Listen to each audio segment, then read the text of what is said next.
কালে কালে না কত বলিয়া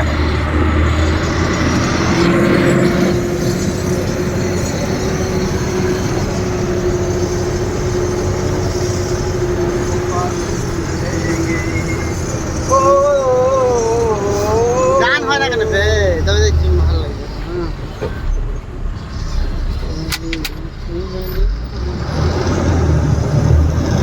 কালে কালে আগো বলি দিল লেগে মাশাআল্লাহ মাশাআল্লাহ পারি ভালো বলি দিল লেগে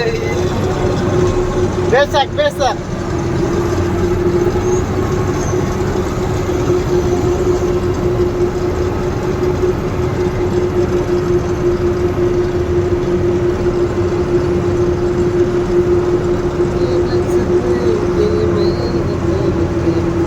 হাই গাইস দেখো আমরা এই খাদানে কাজ করি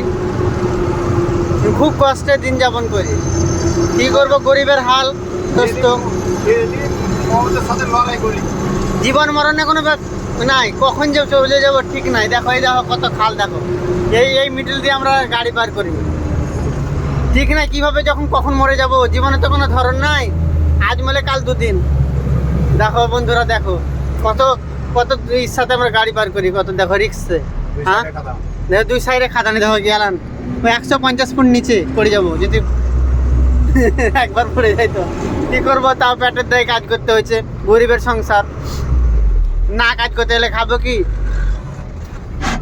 হ্যাঁ বন্ধুরা আপনারা যদি ভিডিওটা দেখেন তো ভিডিওটা জলদি সাবস্ক্রাইব করে দেবেন এবার আমাদেরকে সাপোর্ট করবেন এবং দেখো এবারে এই 100-150 ফুট উপরে উঠবো খাদান থেকে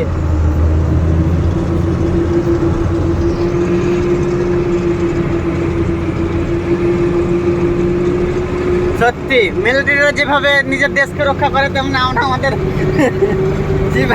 জীবনকে এত রিস্কে ফেলে দিয়েছি না যে জীবন থেকে আমরা একবার যদি পড়ে যাই তার এই জীবনে নাই পরকালে চলে যাব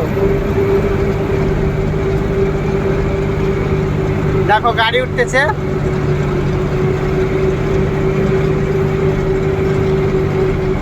আর আমাদের ড্রাইভার আশিক মহোদয় এবং তার সাথে ক্যামেরাম্যান রমজান সিংয়ের সাথে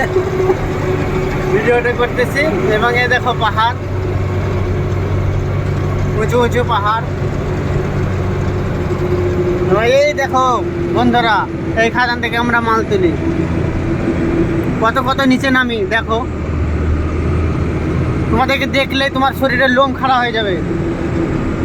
ক্যামেরাতে এত ভয় লাগবে তো রিয়েলে তো কত ভয় লাগে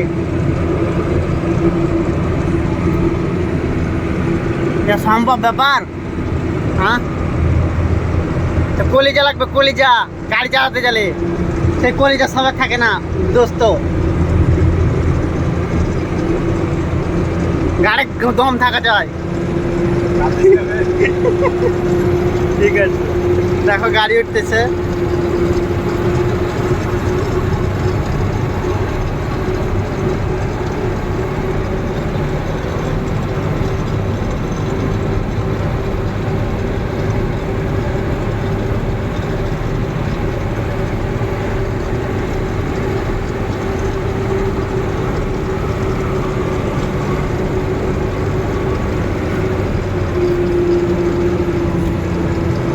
ভিডিওটা দেখতে থাকো কিভাবে গাড়িটা উঠছে এবং এই দেখো গাইস এখান থেকে খাদানের নিচে দূরত্ব প্রায় 200 ফুট হয়ে যাবে 200 ফুট হিসাব আছে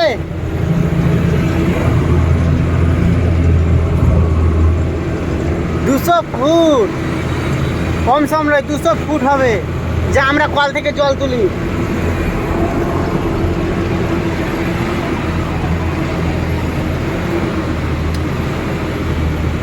সত্যি ভয়ঙ্কর দৃশ্য ভয়ঙ্কর যা আপনারা জীবনে কখনো দেখেননি তা আমার ক্যামেরার মাধ্যমে আপনারা দেখে না ওই দেখেন দূরে যে পকলিং চলছে সে জানে না কখন যে তার উপর থেকে কোনো ধস পড়ে যাবে সে মৃত্যু হয়ে যাবে ঠিক নাই জীবনে কোনো ভরসা নাই দোস্ত এবং এই বলে আমি আমার বক্তব্য